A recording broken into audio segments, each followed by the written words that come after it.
6.5 tomorrow. If it's worse, then 8 possibly, because the majority of the questions that I got wrong is mostly from the no and not given. Because sometimes my brain just kind of like disappeared because at first I thought, oh, this is not given. There's no information about this in the paragraph at all. But then I changed my mind and I read a different part and I just erased it already. So I think, but for the other part, like I'm actually really good at matching headings now. I used to be really bad at matching headings, but recently I have found a new technique to get better at matching headings when doing the reading section. So what I usually do for the matching heading section is I will use a little highlight and I will read each paragraph. I will highlight all of the keywords and then I will just write down the main idea of that paragraph in the note section. And I will do the same thing for others. And after that, I will come back to match the headings so that I will not forget which information is in which paragraph. So what I did is I will basically get a grasp, like a holistic view and a holistic understanding of each paragraph. So it's a lot better. Like I've come to realize that matching headings is not that hard, but my weakness is still in determining whether something is no or whether something is not given. But for listening, I think my weakness for listening is sometimes I miss an S. So after listening to it, I will say, oh, do we have an S or do we not have an S?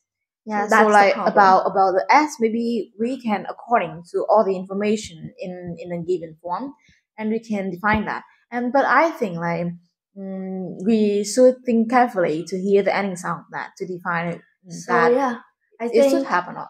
distraction is a big problem in reading. I mean, in listening, that's why a lot of people they get reading, like their score in reading is a lot higher because they just read. Like there's no need to be distracted by anything, by any sounds. But my problem is that when the sound on the computer is way too loud, louder than normal, then I can get distracted Yeah, really I also easily. the same. So whenever I have a kind of listening test, maybe on IELTS, maybe on like my English test, maybe my Chinese test, so I go like lower the volume sound so that I can both hear the sound of that speaker and I can both hear the sound in my mind, like the thinking, the thought of mine. Yeah, because for example, I took part. I've taken part in a lot of debate competitions, and what I hate the most in other people's speeches is that they speak too loud. Of course, you need to speak loud in order for the judges and for others to hear you, but at a normal level, not too loud, because when you speak way too loud, it can be really distracting and it will be really hard to listen what the other person like is trying to say.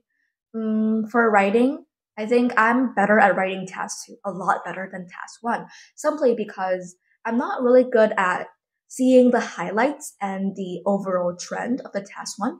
Like even though for some kind of graphs that is easy to determine whether what is the overall trend, but especially there are some graphs that is really complicated. So I hope that tomorrow the task 1 will be easy enough to determine what is